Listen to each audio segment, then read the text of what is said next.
एक कसाई था सदना। वो बहुत ईमानदार था। वो भगवान के नाम कीर्तन में मस्त रहता था। यहाँ तक कि मांस को काटते बेचते हुए भी वो भगवान नाम गुनगुनाता रहता था। एक दिन वो अपनी ही धुन में कहीं जा रहा था कि उसके पैर से कोई पत्थर टकराया। वह रुक गया। उसने देखा एक काले रंग के गोल पत्थर से उसका पैर टकरा गया है। उसने वो पत्थर उठा लिया व जेब में रख लिया, ये सोचकर कि यह मांस तोलने के काम आएगा। वापस आकर उसने वह पत्थर मांस के वजन को तोलने के काम में लगाया। कुछ ही दिनों में उसने समझ लिया कि यह पत्थर कोई साधारण नहीं है। जितना वजन उसको तोलना होता, पत्थर उतने वजन का ही हो जाता है। धीरे धीरे यह बात फैलने लगी कि सदना कसाई के पास वजन करने वाला पत्थर है। वह जितना चाहता है पत्थर उतना ही तोल देता है। किसी को 1 किलो मांस देना होता तो तराजू में उस पत्थर को एक तरफ डालने पर दूसरी ओर 1 किलो का मांस ही तुलता। अगर किसी को 2 किलो चाहिए हो तो वह पत्थर 2 किलो के भार जितना भारी हो जाता। इस चमत्कार के कारण उसके यहाँ लोगों की भीड़ जुटने लगी। भीड़ जुटने के साथ ही सदना की दुकान की बिक्री बढ़ गई। बात एक शुद्ध ब्राह्मण तक भी पहुंची। हालांकि वह ऐसी अशुद्ध जगह पर नहीं जाना चाहता थे जहां मांस कच्चा हो व बिकता हो, किंतु चमत्कारिक पत्थर को देखने की उत्सुकता उसे सदना की दुकान तक खींच लाई। दूर से खड़ा वह सदना कसाई को मीट तोलते देखने लगा।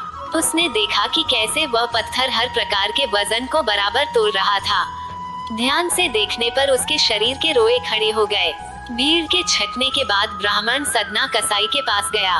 ब्राह्मण को अपनी दुकान में आया देखकर सदना कसाई प्रसन्न भी हुआ और आश्चर्यचकित भी।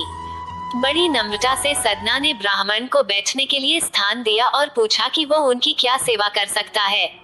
ब्राह्मण बोला, तुम्हारे इस चमत्कारिक पत्थर को देखने के लिए ही मैं तुम्हारी दुकान पर आया हूँ, या यूँ कहें कि ये चमत्कारी पत्थर ही मुझे खींचकर तुम्हारी दुकान पर ले आया है। ना कसाई को बताया कि जिसे पत्थर समझकर वो मांस तोल रहा है, वास्तव में वो शालिग्राम जी हैं, जो कि भगवान का स्वरूप होता है। शालिग्राम जी को इस तरह गले कटे मांस के बीच में रखना व उनसे मांस तोलना बहुत बड़ा पाप है। सदना बड़ी ही सरल प्रकृति का भक्त था। ब्राह्मण की बात सुनकर उसे लगा कि अनजाने में मैं तो बहुत पाप कर रहा हूँ।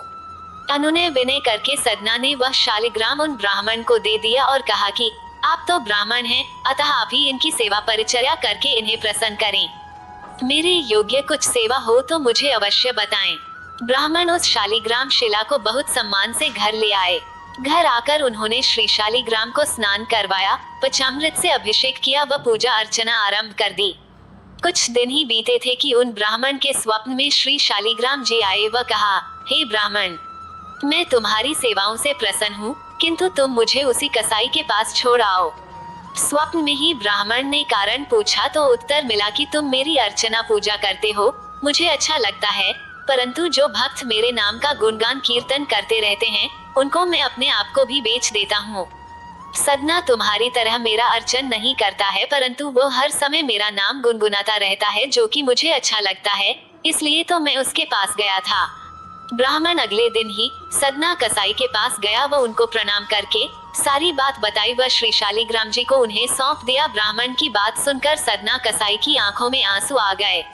मन ही मन उन्होंने मांस बेचने खरीदने के कार्य को तिलांजलि देने की सोची और निश्चय किया कि यदि मेरे ठाकुर को कीर्तन पसंद है तो मैं अधिक से अधिक समय नाम कीर्तन ही करूंगा। भक्तों, आपको वीडियो अच्छा लगे तो चैनल को जरूर सब्सक्राइब करें और वीडियो को शेयर जरूर करें।